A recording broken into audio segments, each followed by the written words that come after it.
Because of course, as we know, climate change does not treat different parts of the world the same. It tends to treat poor countries worse, it tends to treat the global south worse, and in fact it is by and large created by global north.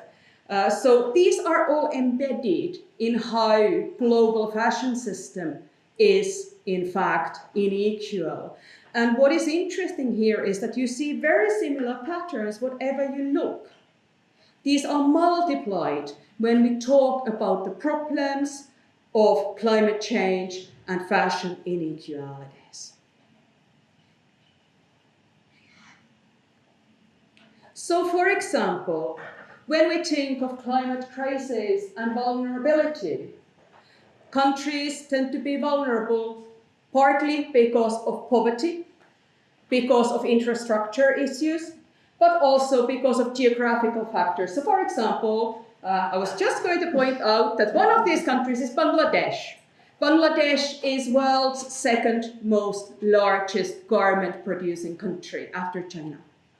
But it's also enormously polluted because of fashion industry and highly vulnerable to climate change, particularly rising sea levels. So there are interconnections here that are very complex.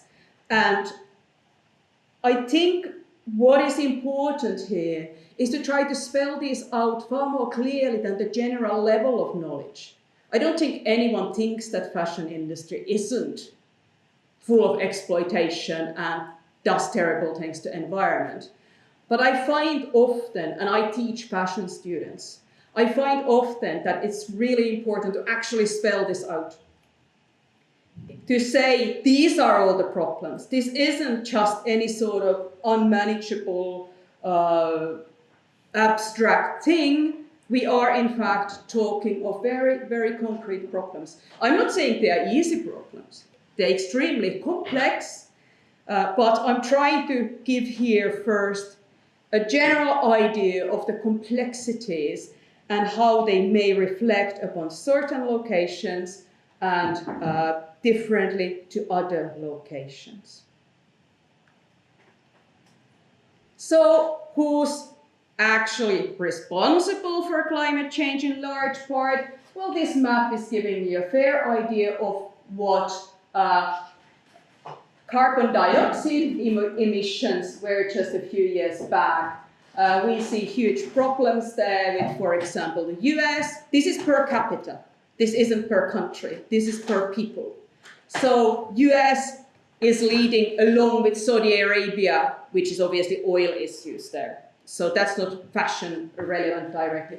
Then we've got Canada and Australia, and we've got some smaller European countries also doing not well at all there. So consumption and therefore also spoiling environment, spoiling the world, well, that's not same either. It's utterly unequal. So fundamentally, those people who are in position where they are more vulnerable for climate crisis are typically the least guilty of causing the climate crisis. And this is absolutely to do with wealth and poverty. Wealthy people consume more, whereas poor people are more vulnerable to the consequences. Fashion then is very, very complex thing to actually model. So in 2020, Kirsi Niinimäki and a number of colleagues, she's associate professor in Aalto University Fashion Department in Helsinki. If anyone's from Helsinki here, hello, say hi to Kirsi. She and her colleagues published this paper that was quite groundbreaking because in it they proved that fashion is, after oil, the most polluting industry in the world. Only oil industry is worse than fashion. This is enormous. Flight industry can't actually compete against fashion industry. Fashion industry is worse. And it is a really important piece of writing. And it got then other scholars going. And 2021, Peters, Lee, and Lenzen published this paper from which I'm trying to show you the complexity of it. So they problematized this a bit trying to think of different areas and how to map it to show the complexity of how fashion industry pollutes and how different parts of the world actually match here. So we can here see, for example, energy consumption absolutely done by global north more, but then how waters are treated. Lots of Asian countries are actually suffering from that unscaled water trouble. You can see that a lot of those countries are actually fashion producing countries. So typically what does fashion industry do? It leaves the pollution to the producer's problem and takes the garments to somewhere else where there are wealthy people enjoying a lot of fast fashion consumption opportunities. And this is actually multiplied constantly through the process. This is hugely damaging. And fundamentally what Pierce, Lee and Lenzen argue is that fast fashion must just be stopped. It has to be stopped because the world can't take it. But of course, there are complexities around it because a lot of people's income, bad income, but income nevertheless, is dependent on this in poor countries. So fundamentally, this is a very difficult dilemma that we know that fast fashion can't go on, but the question is how could we even try to stop it? So it's basically one of the world's most polluting industries, but it's difficult to measure and even more difficult to manage because it's a complex mess of legal systems, of trade deals, of people's employment, and all sorts of resources that are being used in different ways. So when we look at the producing side of this, and you may remember when this campaign came out, it is now 11 years ago, when the Rana Plaza factory fire happened in Bangladesh, killed over 1,000 garment factory workers. Massive catastrophe. And it caused a fair number of garment and fashion activism. One of those campaigns was Who Made Your Clothes? Well, the answer, as I'm sure anyone who has bought any fashion garments in a shop will know, the answer is really difficult to know actually, because you'd have to track down a very complex production network.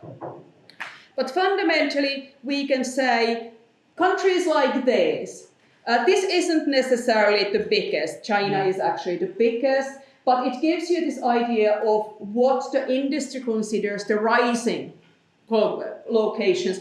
Bangladesh is considered one of the rising locations, even more so. It's already been established for a long time, but it's considered even more kind of worthy of being exploited, really. That's what this is about. And fundamentally, these are the places where the pollution is. And what we must remember is that when, for example, in Europe, there are all these legislative measurements as to what a factory can, for example, throw in the water, this kind of legislation does not necessarily at all exist in these places. This is far more polluting, actually.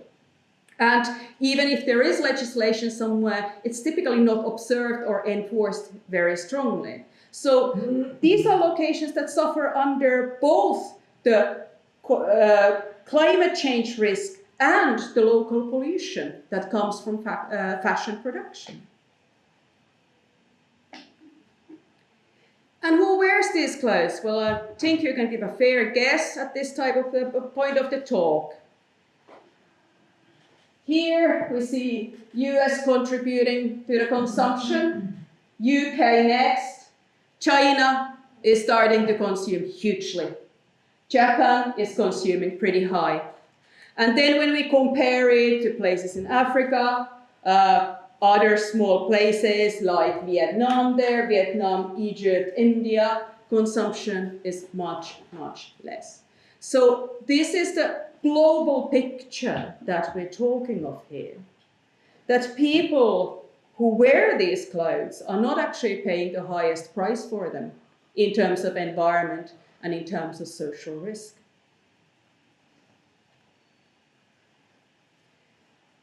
There's another side of it. Then, let's say, to feel a bit better for consuming too much, we will go and take our garments to this little nice collection box saying, oh, I recycled. But who deals with that?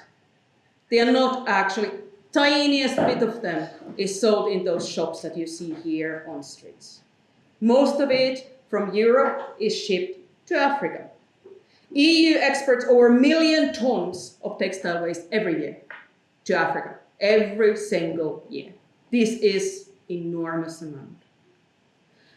And what it also does, some of it is sold cheaply in these kind of second-hand shops, and it in fact harms local textile entrepreneurs and fashion entrepreneurs.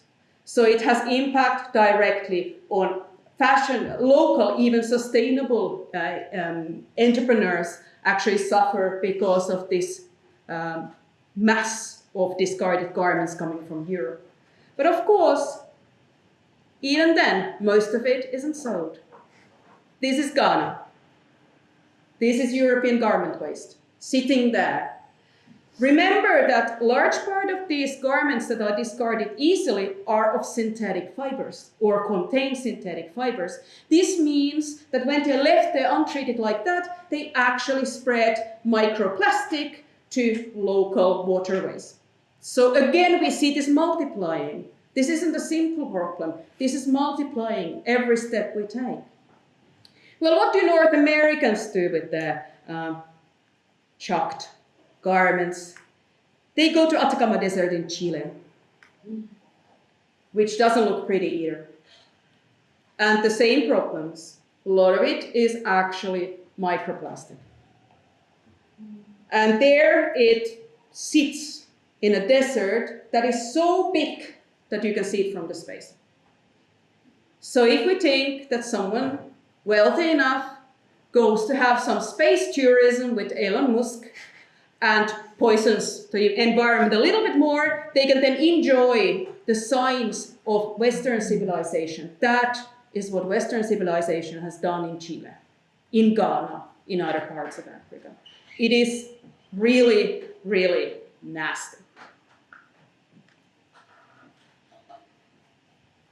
So the other side of the story is, of course, things look lovely when you're in the biggest shopping street in Milano. Here, gallery. Nice, you can buy all luxury brands in the world. But what is the price of your clothes is a more complex question. Because the question has to do with, well, what sort of price do we mean and who pays it? Who gets the money? There are two very important groups. First is that there are state economies very focused on this. It's not just that, Bangladesh economy is actually very dependent on this garment production. It's also that EU's economy is heavily driven by places like this. Italian luxury fashion, Parisian luxury fashion runs a huge part of EU economy, particularly in forms of luxury tourism.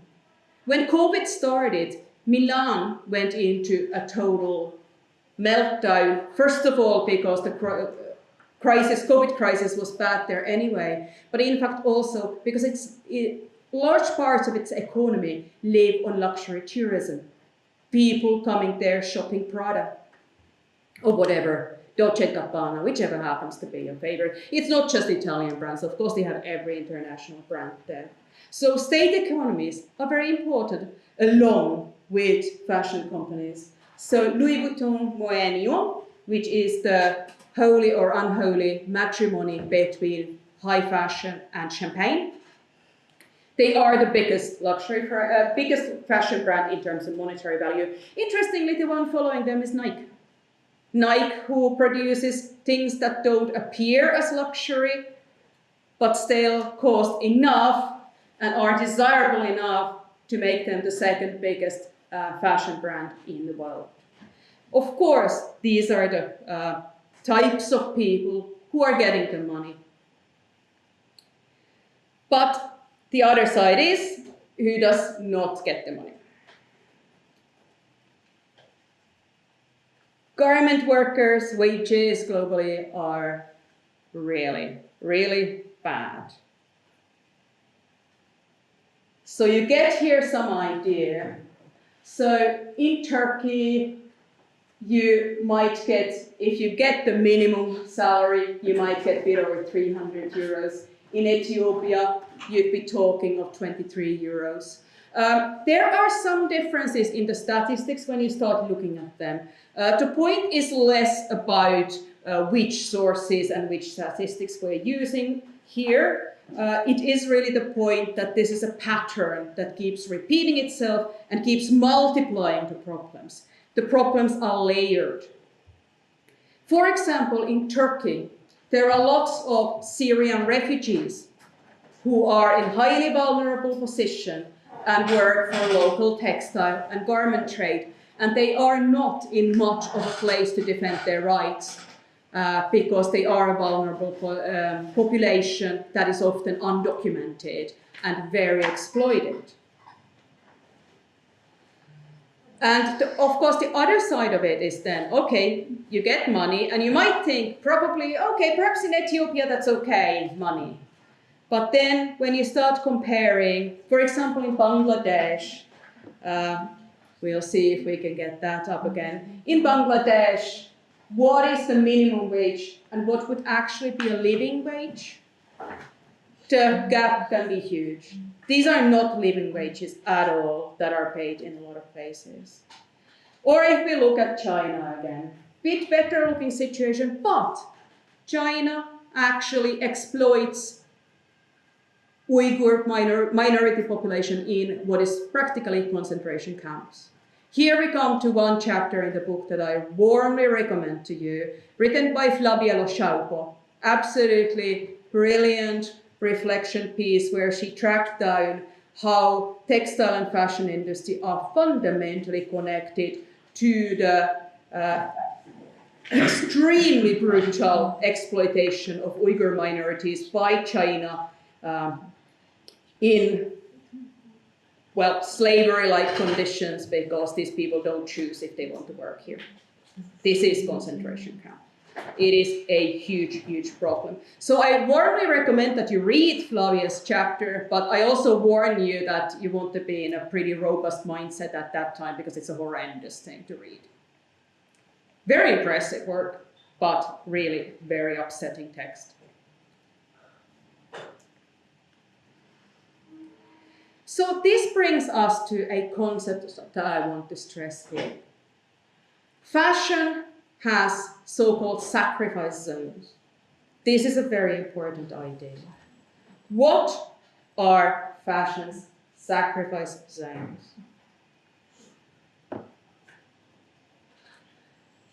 Sacrifice zones are places that are considered expendable for the sake of economic activity. They are expendable both in terms of populations and in terms of environments. So by extension, when somewhere is considered, well, we can just use it as this location of exploitation, it is then also, by extension, defining those people who live there as expendable, exploitable. And fundamentally, this destroys environments and it destroys populations. It destroys them because they work in an extraordinarily hard industry with extremely high targets as to what they're supposed to produce, and get a very bad salary that doesn't actually go far enough to live. It's extreme form of exploitation, and in addition, it pollutes those locations and contributes to climate change that hits these locations worse. In the background, therefore, now we come to the very scholarly bit. In the background, many today argue, is what we call racial capitalism. So I'll explain to you this because it is really important to understand how interpenetrating all of this is. If we define capitalism in light of Marxist theories, there are other ways of defining as well, but this is the framing that Serkan and I are using in the book where we have the introduction chapter. Capitalism is fundamentally a process of extracting surplus value. So you have people who work, you pay them something. Surplus value is that air between that and the final price. That's surplus value. That's the whole point of capitalism. We must extract this surplus value somehow. Branding is one way of doing it. We have here a garment. That garment would cost 10 euros, but let's brand it, let's make it a really fancy thing, and okay, suddenly it's 100 euros. We've got 90 euros of surplus value that we've managed to extract from this. That is the logic of capitalism. The other logic of capitalism is that pursuit of profit is systematic. It's this idea that there has to be increasing growth all the time, because capitalism lives upon this operation of there must be profit. We are systematically pursuing it. Okay, this is what Marx said, and this is what a lot of people still say today. But what a lot of people are saying today is actually that capitalism is utterly racialized. Both historically, through slavery, because capitalism, of course, doesn't exactly start as free labor. It starts as either treating factory workers as practical slaves or in actual conditions of slavery, cotton fields in North America. That is one key thing of capitalism. And in fact, there are those who argue that looking at history of cotton production around the world, we can trace the roots of capitalism and how it has developed and how exploitation that goes together with it has also developed through years. There's an excellent book on this by Sven Beckert, historian, called The Empire of Cotton. It is superb exploration of cotton as a kind of way of understanding capitalism and capitalist exploitation. And there you see totally how it is racialized. Who are the people considered most expendable? They're people of minority ethnicities. They are typically black people or other groups like that. Fundamentally, definition of racial capitalism could be that it is the extraction of profit from people of marginalized racial identities, such as Syrian refugees in Turkey, such as Uyghurs in China, such as lots of immigration populations in Leicester, England. During COVID, there was quite a little scandal when it was found that when everything was supposed to be in a lockdown, Boohoo was producing in sweatshops in Leicester. Those were not exactly English workers who were working there. They were definitely immigrant populations, marginalized and vulnerable. So it's not just that this happens elsewhere, this happens in Europe, very much so. It's just that it targets different people differently. And fundamentally, when we think of this, capitalism is really at the root of environmental crisis. But capitalism is racialized. Environmental crisis treats people in different locations differently. And although environmental crisis per se isn't racialized, when you start looking at those locations, it is actually these same marginalized populations that suffer from it. So environmental crisis and racism can actually be argued to be fundamentally interconnected, because racism is structural. It isn't about attitudes, and it's also about attitudes. But the point here is that racism is an essential part of capitalism, and it's an organizing principle of capitalism, in fact. And this is what links it deeply with environmental crisis as well.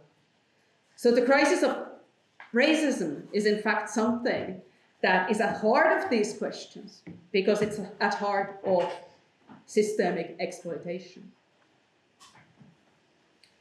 Another element, when we talk of racial capitalism, it doesn't quite grasp this, but it is also the fact that gender matters here. Typically, factory workers, those who are exploited more, those who have lower salaries, both historically and today, tend to be women.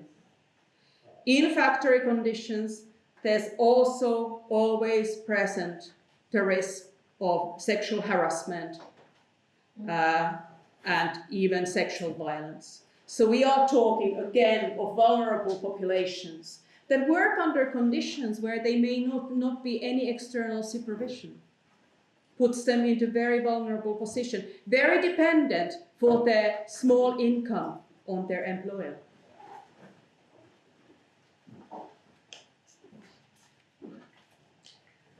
So that was the cheerful image that I wanted to give you about how fashion industry generally operates. This is the big picture.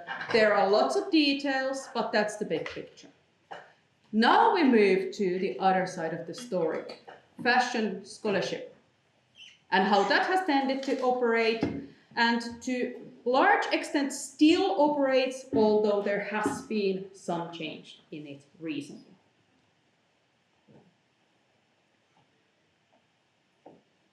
Biases in scholarship. That was the other bit that I mentioned in my title. So we've dealt with the exploitative industry. Now we come to the other side. What do fashion researchers do, and what sort of people they tend to be, we tend to be?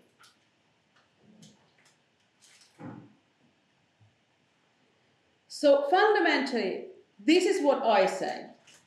Some people might disagree, but this is what I firmly believe.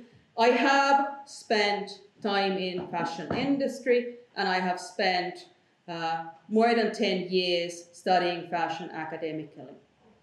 This is where my views on this come from.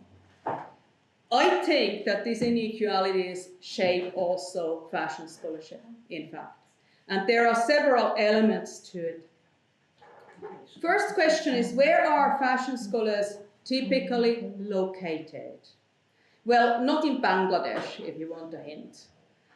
Typically Europe, North America, Australia, to a certain extent.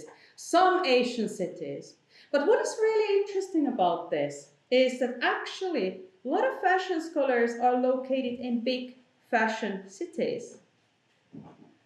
There are plenty in Milan. There are 2 fashion colleges in London that do extensive scholarship within them. Both are within the same university, actually. These are colleges that have a lot of industry connections as well. So we are at heart of fashion. We are in those parts of the world that are privileged by any standard. And because we are in fashion institutions, here comes actually something that does shape scholarship to a certain extent. If your research topic is the fashion industry, you may not be in a position to say anything too nasty about it, because you may never get an interview again. And this is in fact a concrete question to people who want to study fashion industry. Of course, there's the other side. Let's say I want to go to Cambodia and study some factories. I don't think I'm going to get access very easily. So there's also that. Which sides of fashion can we see? Are we invited to see? And which sides of fashion are hidden? These biases absolutely shape what sort of things fashion scholars tend to study. We are also people with high passport power. I hold one of the world's 3 most powerful passports. I don't usually need to do anything at the border. That's not the case with most of the factory workers. They couldn't, if they are in their home country, they may not be able to even leave. but many are actually forced to move, like refugees that are running away from environment problems, running away from wars, running away from economic crisis. So there's also very different kind of movement that is underlined in what sort of people actually study fashion and in what sorts of locations. And therefore, first of all, what sort of things they would be interested in studying and what sort of things they might be allowed to study. Because what you need to also remember here is that universities, for example, in the UK, they think that students are clients. What does that mean? It means that there's a lot of clients in China. Chinese students love going to London. Therefore, you may not be allowed to say what China is doing in terms of Uyghurs, because that might upset someone. So we're talking of actually really messed up situations where institutions are dependent on students, industrial fashion producers, all sorts of things. And it has always been my personal kind of, I don't know, what do I even call it? I've always gone against this trend. I've always had a habit of saying awful things about fashion institutions because I think they should be set. Fashion institutions are massive ways of extracting surplus money, value, money from students that come from outside the country. The tuition fees are shocking. I always said, when I was in London, I don't think I taught many students who went masses richer than I was. And they certainly had nicer flats than I did. So this is actually exploitation of fashion core locations, by fashion core locations of people who come from elsewhere and happen to have money. And this drives what curriculum can do. So it's a very, very important part of this actually.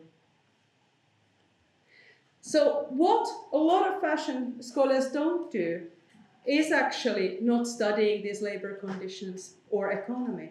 Fashion scholars don't like economy actually. I've noticed it. And when they talk to us money, they get a bit like not sure how to deal with money. It is highly typical. So there's this bias of what is visible of fashion, what people like to know about it, what people like to study about it, and what is hidden. Again, these are layered and they are interconnected. So basically, of course, it's more interesting and fancy to study Paris Fashion Week than it is to study those labor conditions. It's also, in many ways, easier. But of course, if that is how fashion scholarship operates, we're not going to learn about how fashion has been, continues to be extremely exploitative. The change that has happened recently is that sustainability and the need for it is recognized. But when I started my fashion scholarship career, actually it wasn't like that at all. And in my fashion designer training, I got one video about some environmental issues, one. 4.5 years of studying fashion, and it was mentioned once that there are some problems with fashion. So changes have happened, but there could always be more. So here are the dilemmas. These were the things that we were talking about with Serkan when we started this project. And the question then was, what did we seek to do instead? So we wanted to, first of all, find new perspective from different parts of the world. Not just negative, it's not all misery, but recognizing that there are huge problems. So I'm going to tell you about some really interesting chapters a bit, because I think this was just, it was fascinating also for me. Efren Sandoval,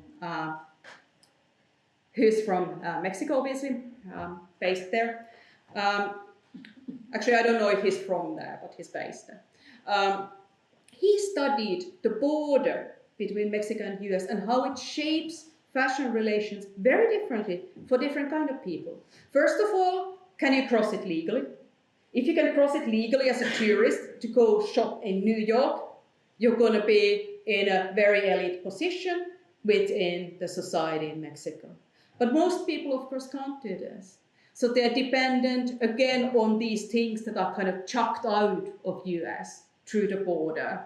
And they buy these huge piles of clothing and then sort these piles. You can't look at them beforehand. You have to buy just a whole box.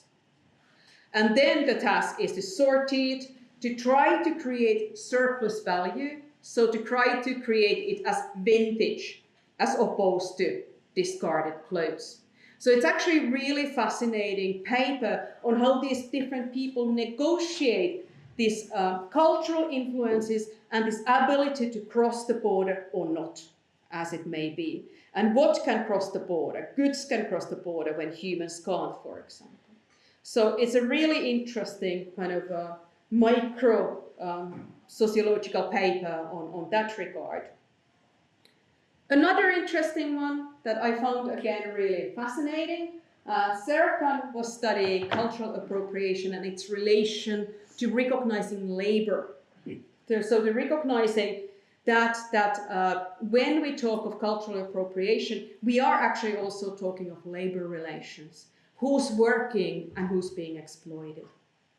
And one of the examples that he used was Korean culture industry being accused of appropriating black artists' work. So North American black artists' work. Because a lot of K-pop bands actually really like these cultures, but they just go and take something, don't recognize the original labor, and really exploit it in all sorts of ways to get surplus value out of it, to get money out of it, to sell better themselves. I did also something interesting that I wasn't planning to do. I wrote a chapter on fashion history through the lens of pandemics. This does not mean what is fashionable during pandemics. I actually started to realize that pandemics fundamentally shaped some crucial moments of fashion's structural changes. Fashion can be argued to rise in Europe from the plague. After plague, when literally half of the population is dead, new kinds of social mobility happens. Italy becomes central in luxury production. New kinds of fashionable things emerge. This is typically considered the start of European fashion, but it's also considered the start of European hegemonic power. The moment when Europe starts to grow to this powerful position that then makes it the colonial power, the imperialist power. This is actually intertwined. Fashion and this economic fundamental change go hand in hand. Another thing that was really interesting is, why does the Spanish court become so influential in European fashion in the 16th century? Answer is, of course, colonialism. What enables colonialism? Why does Aztec Empire fall so thoroughly? Copolitzli. The sicknesses that Europeans brought over from Europe.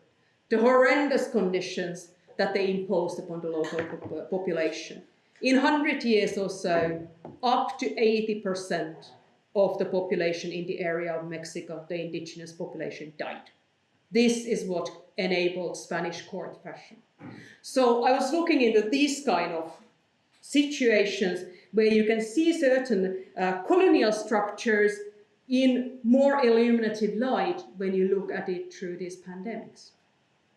And the final one I want to mention is by Rimi Khan. Really fascinating piece on Vietnam and decolonization of fashion. This was absolutely lovely piece of work as well.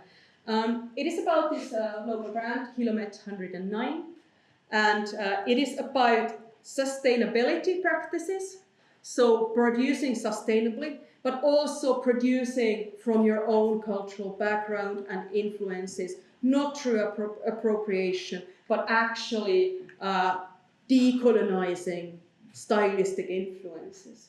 So that's another really interesting paper then. There were several others, but I wanted to give you this idea as to what sort of things we did, why we wanted to, how we did things a bit differently by finding people who did different kind of research that is typically often included in these kind of fashion collections. In other words, we wanted to understand connections and disconnections.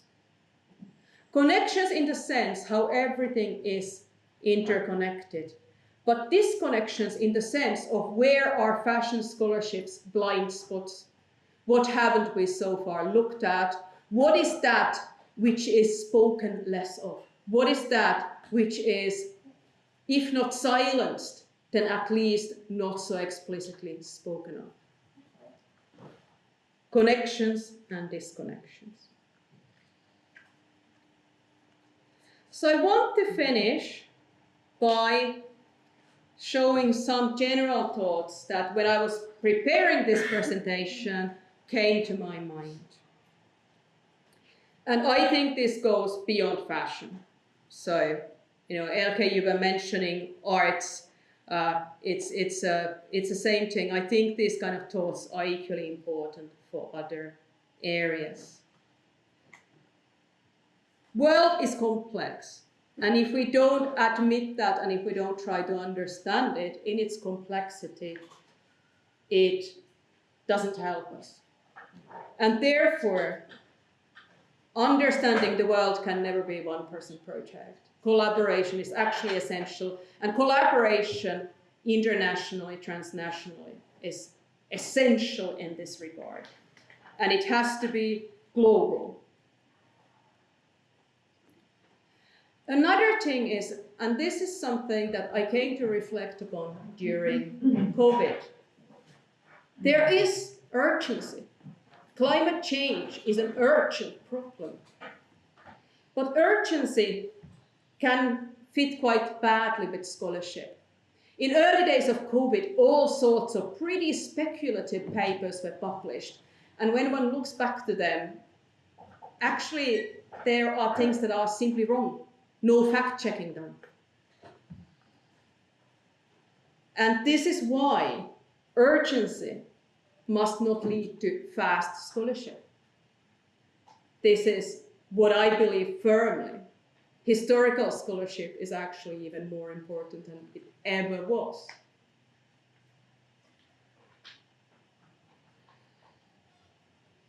We must understand things deeply. To understand that fashion industry is exploitative and it's awful things happen there, is usually actually not enough. Because it's not enough to even urge single person to act much on it. So it's important to actually have deep understanding of how all these things are interconnected. Nothing of this is separate. And this is the only kind of positive moment of this presentation. As I said, I'm a sociologist, I don't say positive things, but I want to end with a positive note that for us to have any sort of solutions, we must actually have this kind of deep understanding. It is easy to say fast fashion cannot go on, it kills us. But what that means in concrete terms, in terms of people's employment, in terms of people's lives, is another question, and that's why deep understanding is so very necessary. So thank you everyone for listening. Any thoughts or any comments or questions, I'd be very happy to hear. I would start with one question, or I have two questions. I was also interested in your in the approach that you say that there are so much biases in scholarship. Maybe you could a little bit elaborate on that, what we also as scholars should bear in mind or shift our minds. This is of course about the majority of the scholarship. There have always been exceptions, obviously. But when you look at fashion scholarship, and I've in fact, that's one of my research topics, I have in fact studied the history of fashion scholarship and done some kind of meta-level reflections upon it. And there is this massive bias on focusing on Europe first and then on US. Even when other geographical locations have then been added, it has been it has not really changed the fundamentals of fashion scholarship. Often very similar kind of assumptions survive. And these you study African fashion, that's niche. It's always considered a niche. No one considers it a niche if you're studying Parisian fashion, which is actually a niche. So there's this kind of thinking of, oh, you're doing something else. I was asked once to give a talk on non-Western fashion, and I was very astonished because I didn't know I knew anything about non-Western fashion because I don't study that. But the assumption was because my PhD was on Muslim fashion. That was considered non-Western fashion.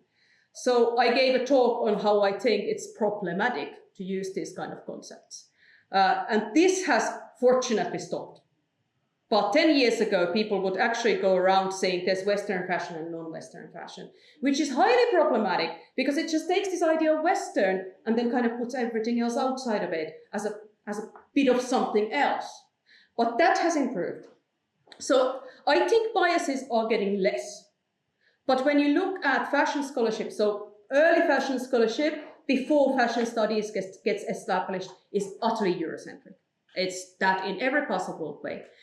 But still, when fashion studies gets established in 1980s, 1990s, it still is about Europe very much. And then some North American versions of it. And only really in 2000s, 2010s, are there increasing attempts to actually understand that not everything circles around Europe. But there are, of course, pragmatic issues about that as well. You know, if you're based in Paris, perhaps it's easier to study Paris than try to organize a trip to somewhere very far away and try to study there. So I think there still is bias because of both practical and ideological reasons, but it certainly is less than 10 years ago. That would be my sense of it. There's also been diversification of the younger generation of fashion scholars. That has definitely happened. In a way, and I'm now speaking I'm not directing you, I'm directing at the community in a whole. It was something that came in my mind. Is it not also a bias or Eurocentric analysis to bring everything down to this analysis of capitalism? Do we have not to think also as scholars, and as scholars, I mean here as theoretical scholars as a group, also the process is then different. I was thinking about Rolando Vasquez's theory of design. He said that the pollution, or there's this moment when the pollution rises extremely at the time of the conquest of the Americas. So really think also economic crisis much more together with colonial encounters, for example, not only with capitalism in itself or in a whole. And then on the other hand, we have, as you said, since more than 10 years, the discussion of non-Western or of decolonizing fashion. And I think we can also tell something about the General Assembly of decolonizing fashion, which we are participating later. But we have this development, and you also showed this beautiful example, for example, from Vietnam.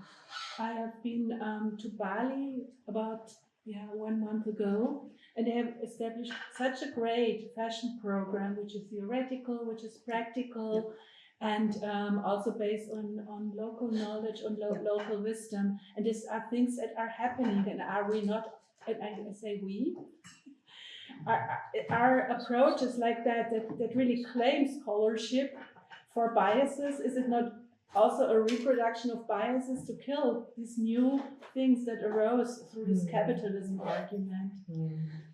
Yeah, I mean, of course, nothing is just negative. I mean, unless you happen to be called Karl Marx, then capitalism is just negative. Fine. But we're not called Karl here. I mean, of course, capitalism can be seen also as having produced something. The question is, of course, always, what's the price of it producing that? What is the historical price and what is not?